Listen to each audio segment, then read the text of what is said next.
Hi, this is Coach RJ from Lean Berets. Here's the what, why, how video on youth size Indian clubs. So I have 3 Indian clubs on the table. And what are Indian clubs? As I've explained in the other videos, they're very old tools that came out of the Middle East. They've been used thousands of years, and they're great for shoulder mobility and the brain fitness and things of that nature.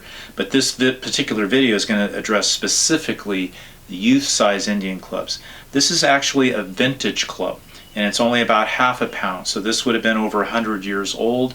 And youth clubs are different than adult clubs, meaning they're shorter in terms of lever length, and they're also lighter, because a child's arm, the length of that arm is so much shorter than an adult's arm.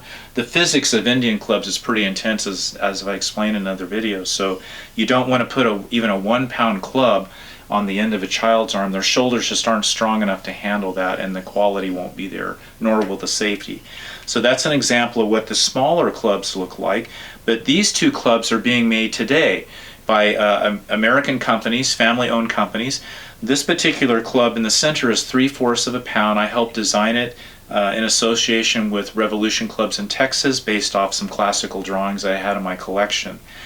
This is shorter than a 1-pound club, it's lighter by 1/4 of a pound, and it's more suitable for youth, probably 11, 12 years old on up.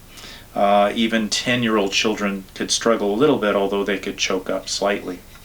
A very nice club, made in Texas by Revolution. This is also a 3/4 pound Indian club made for children, and it's being made by Rosewater Kinetics in Idaho. And they've done a very nice job in this club as well. So you can see they're similar shapes, similar sizes, and the weight's going to be within a fraction of a gram or so. Pick and choose, whatever works best for you is fine, but the benefit in terms of why we should have our kids using these is like with the adults. There's so many benefits for posture reset, shoulder mobility, brain fitness, hand-finger agility, wrist mobility. The list goes on and on and on. And then you can also combine some foot patterns, stepping and lunging and things of that nature, to really supercharge the benefits. How will this benefit your children? As with the whys, children today are growing up with constant use of technology. There is no postural education left in physical education today, at least none that I know of at any significant level.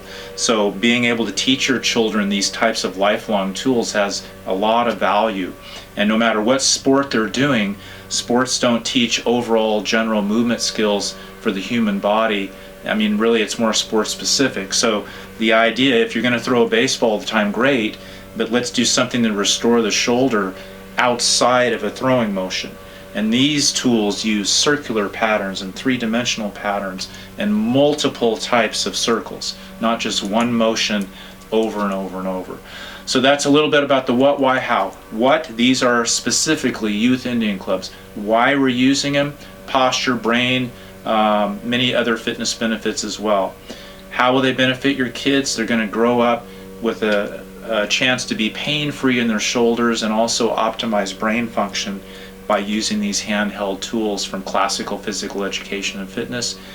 These are one of the most popular tools in the United States in our schools from the late 1800s to early 1900s. So they're tried, trued, and tested by many generations. I hope you enjoy this, and it explains the significant difference between adult Indian clubs and youth Indian clubs.